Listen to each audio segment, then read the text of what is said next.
Alright, what is up guys? Today I'm going to be doing a little poi tutorial for behind the back, how to get better at behind the back, and some of the ways you can integrate your moves into making them into a fluid sequence. So I don't really have anything planned out for how I'm going to go about teaching it. I'm just going to kind of start where I started and how I added things from there. So hope you enjoy.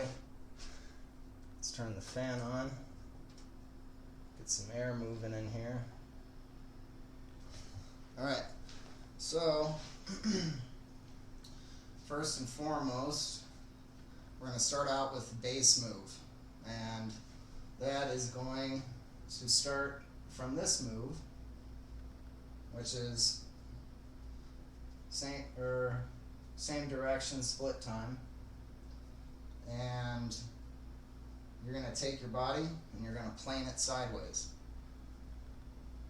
This is the first stepping stone into learning behind the back, is going to be getting into this rhythm. You need to be very comfortable with your left and right hand going back and forth. If you watch my hands, you'll notice they hug pretty tightly to my body, and they are generally always facing the same way, and that's towards the wall behind me. Personally, when it comes to grip, people ask me a lot. I hold them like this. I do not like the finger hold this way, nor do I like the finger loops on anything. If you're going to learn, I say you learn with something that you hang on to and something that gives you options. Spinning like this doesn't give you a lot of control because you're spinning with your fists. And if you end up spinning a lot, it's going to break up these. You're going to get a lot of calluses and blisters in here, basically. Hold it like this. You can be much more precise. Those two fingers, and yeah. So with the way I'm going to be teaching this, I'm going to be holding it like that. If you prefer fingers, then go ahead, but as I orientate my hands, I'm going to be using that terminology. So like I said, this is the first step. Well, how do you practice that? Well, like I showed you, take this, right hand, go over here, and just keep it. And you can spin that behind you, and this is a good exercise to do, is just spin it back here, and then forward. And basically, you're going to do this with each hand. The way I learned it, I did 100 reps each hand. So after that, after you get comfortable doing this, left and right hand, next you're going to want to start weaving them behind your back. So there is the 2-beat, which is the next step from, I can't remember. It's been such a long time since I was looking at the actual poi terminology, so forgive me. I've been an undercover spinner for a long time and out of the loop, so forgive me if I don't know all the technical names for moves, but this swishy side move right here, once you get good with that with one hand, you're going to take it and you're going to move it like this. So you get used to it going back and forth. It's in front of you here. As it goes back, that's one revolution. So it does not spin behind, it does not spin another rep behind my back. It goes straight from here all the way around. And then you can practice like this. Notice how I'm turned 90 degrees, so I'm actually facing this wall right here. My shoulder is completely to the left of you. So in essence, I'm not bringing my hand all the way behind my back like that. You can keep it here. But from there, you're going to want to practice getting it back. So this is the move. And you need to be able to do this oops, with left and right hand, same direction, split time. Alright. You're going to want to be doing that same direction, split time, both hands, left and right. Once you're able to do that, then you can get in, so you go from the 2 beat, which I'm not super fluid at, because I don't really integrate the 2 beat too much into the spinning. Doing like 2 beat timing behind the back is just helpful to kind of slow things down, and then you can speed it back up again. But after you get used to going back and forth, it should be pretty easy. You may be it may be even more comfortable on one of the sides behind your back to sit there and do this. This is now behind the back 3 beat. And you'll notice as I bring my arm around,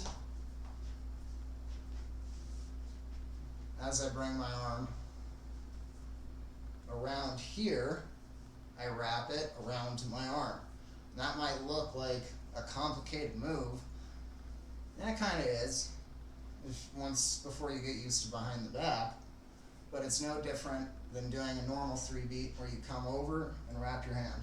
Over, wrap your hand, over, wrap your hand, etc. So it is a 3 beat behind the back, and you're going to want to get used to doing that on both left and right sides. And again, the way I taught myself was 100 beats left hand, 100 beats right hand, and then once you get to the point where you're able to do that with messing up, then go to the next level, and you have to do 100 in a row perfectly. 100 in a row perfectly without messing up. Depends on how hard you want to go. But the harder you go, the more your muscle memory will last, the better it's going to work. So, now that you've got the 3 beat, you're going back and forth, you're going back and forth, so what else can you do from here? Well, we have what are called crossers, and if you don't know any of these other terms, a crosser is this. We won't go into that, but there are many types of crossers that you can do. But the one we're going to be talking about today is the behind the back, because we're talking about behind the back. Now, behind the back crosser. Forewarning, when you practice this, you're going to hit your nuts. Point blank, period.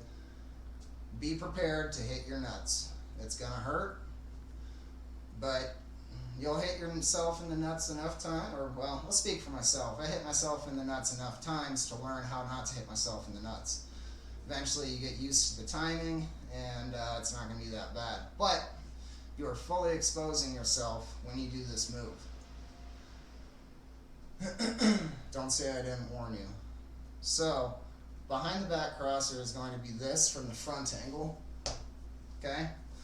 And obviously, behind the back, I cross both of my arms.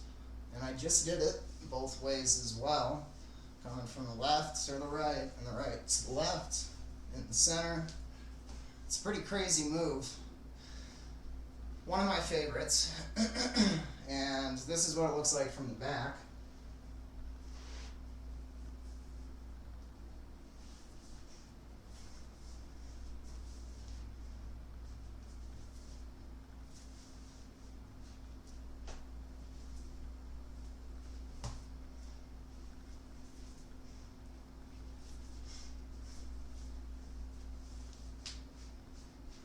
So, that's behind the back crosser. Now, how the fuck do you learn that? Just like we've learned everything else. One hand at a time. Start with your dominant hand and do 100 of them, or 50, whatever. Learning these is going to sore out your muscles. Just take it to what you can. When your arm starts getting to that point where it becomes rubber, if you really are trying to practice like I did, my arms would become rubber. and I didn't finish, but then, you know, I go back to it the next day. So it depends on how hard you want to try, but this one's a tough one. So you're going to do,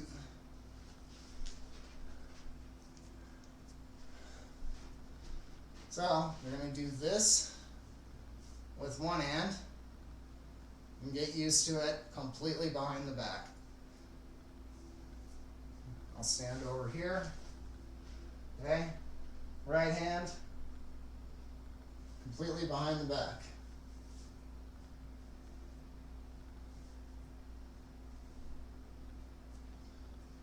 And that's just a normal 2-beat. Same thing with left hand, same direction. This timing is a little funky, and it's even worse when you put them together. It really is. So if you watch my shoulders, I do a pretty good rocking motion when I go through this. And number one, that's avoid the balls.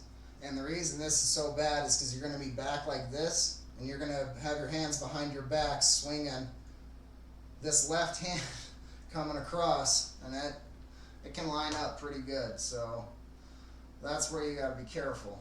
But you're going to take it from your 3-beat. So from your 3-beat, sorry, that wasn't a 3-beat. From your 3-beat, let me see, I'm trying to slow it down in my head. So on your, let's see.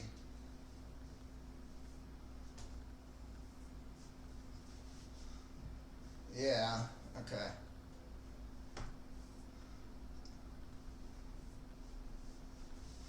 So when you come back on your 3-beat,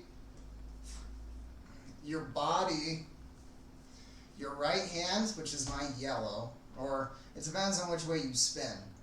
If you spin standing, staring at your poi, when you spin it, if you're looking at it and it's going counterclockwise, so clockwise for you watching, that's the way I spin normally. Reverse for me is going clockwise when I'm looking at it, counterclockwise for you. So everything that I'm saying, I'm going off of my dominant hand being right and spinning that direction. So if you spin the other direction, you're going to have to flip-flop everything that I'm saying for your dominant spin to make sense. So with that, my right hand is the yellow. When I take my right hand forward, the left hand, instead of going with it on the 3-beat, it goes back. So you're essentially splitting your hands. And that's so as this one comes forward, this one can hit behind your back, and then they'll be able to alternate around your body. So I'll try and slow this down forwards, and then I'll try and slow it down behind my, looking at me, and then I'll flip around. So, let me turn on a little light too.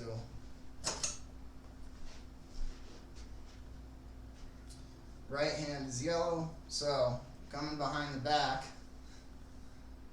So when we come back on the 3-beat, behind the back, that's where you're going to split. So I'm back here, I go back, left or right hand goes in front of my body, left will go behind.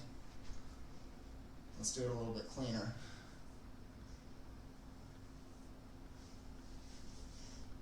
And that's one revolution. So that's just one behind the back crosser, and then out to the other side with your other side 3-beat that you've also been practicing. Now, on top of that 3-beat, you are also able to not only do the behind the back crosser, you can hit under the legs. It's called dodging daggers, at least when I learned it. So, dodging daggers is, take your poi, this is my left hand being the orange, step out in front of you, can't really see, but I'd be standing 45-degree angle in a box, I'd be standing on 1 and 3. And I have my left foot forward. You're going to take it, spin it under, and step that leg back. Okay? And then you can do that with each of them. It's a little tricky to learn, but we'll stick with sequencing for this video. So you can do under the leg like that. You can also do under the leg like that with both of them. And you can also, oops, stepped the wrong direction. And you can also under the leg. So you can do it individually, and you can tie all of those together. Best way to practice this, you know, you're doing your back and forth, and you're just going to have to learn to kind of step in an X pattern is what it's going to be. So you'll start at here, you'll step forward to go, you'll go forward and back so you don't hit yourself in the nuts, and then back again and you're back to your starting point. Last kind of thing behind the back, and this is kind of hybrid behind the back and not. It's called a meltdown. If you don't know meltdown, it's basically this move. Meltdown is this move. The more you can move your body with this, the cleaner it's going to look. And you kind of just want to go all over. And then you can start doing an extended meltdown, which looks really good. And you can get into this type of stuff with it. But when you're doing your behind the back stuff, you can get into points where you're coming back across your body, go into a meltdown, and come right back into the behind the back stuff if you wanted to. Or it's a good transition out of behind the back. So a meltdown is just very quickly this. Oh no, I'm getting a call. I'm gonna have to call him back. So we've worked up until the point where I've pretty much taught you or shown you everything that kind of, my goodness, kind of goes into learning behind the back sequencing and how to do that. So how do you put it all together? Well, this is how you can put it all together. And there is one more move that I'm not going to really show you. It's a pain in the ass, and it's really hard on this side for me, on my right side, to get out of it. So if I don't get out clean, forgive me, but it's kind of a bitch. So this is what you can do with all of these moves put together, okay?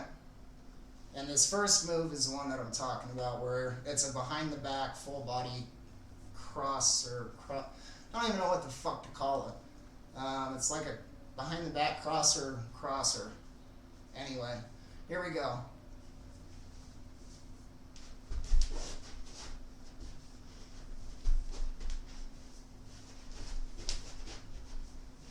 Oh, I missed this back one. Let's see if I can get out. There it is. Whew. So, let's do it one more time. I'll show you, if you made it this far, let's go ahead and do it one more time. And we'll call it a video there. If you made it this far into the video, thank you very much. Here we go.